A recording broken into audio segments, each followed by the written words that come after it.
আচ্ছা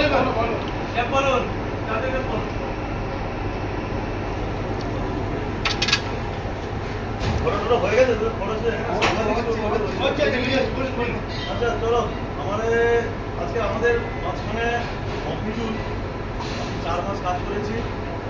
তো মফিজুল আপাতত 4 মাসই আমার সাথে ছিল। তো UK good person in our teacher. তো আমরা একজন ভালো সাথীকে হারিয়ে ফেলছি। এটাকে একদম মানে কি বলা যায়, দুঃখের একটা ব্যাপার যে আমরা একজন ভালো সাথীকে হারিয়ে ফেলছি। তখন থেকে আমাদের একটা বড় নক্ষত্র পতন হয়ে যাচ্ছে। মফিজুল যে খুব ইন্টেলিজেন্ট বয় এবং বহুত হার্ডওয়ার্কিং করতো ছেলেটা। যাই হোক, বেটার কোনো অপরচুনিটির জন্য মফিজুল যাচ্ছে। তো আমরা এই জন্য মফিজুলকে আটকাইনি, কারণ মফিজুল যদি ভালো কিছু করতে পারে, ভালো কিছু অবজারভেশন করতে পারে, নিজেকে আগে বাড়াতে পারে, আগে বড় হতে পারে, তার জন্য আমাদের সবসময় ওয়েলকাম। কিছু করুন, প্রত্যেকে কোথাও না কোথাও চেঞ্জ করে করে এখানে এসছি, আমিও এসছি, সবাই এসছো। মফিজুল কোথাও যাচ্ছে, সেখান থেকে আরও কোথাও যাবে।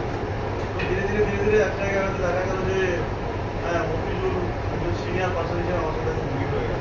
তো এটা হচ্ছে সব থেকে বেশি আনন্দের ব্যাপার যে আমার সঙ্গে কেউ কাজ করেছিল এবং সে অনেক হাই একটা জায়গায় পৌঁছে গেছে, हायर पोस्ट। धीरे धीरे सबका मन में वो ख्वाहिश रहता है कि हम थोड़ा सा आगे बढ़े, बड़ा शेप बने, कुछ ऑब्जर्व करें। तो मफिजुल भी उसी राह में निकल पड़ा है। तो उस राह में आपको बहुत बहुत बधाई हो, आप आगे बढ़े और अच्छा बंधु तैयार करें और आपका सक्सेस हमेशा आपका कदम चुने।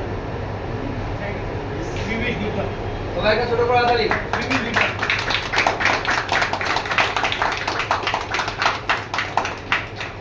আমার ইউটিউব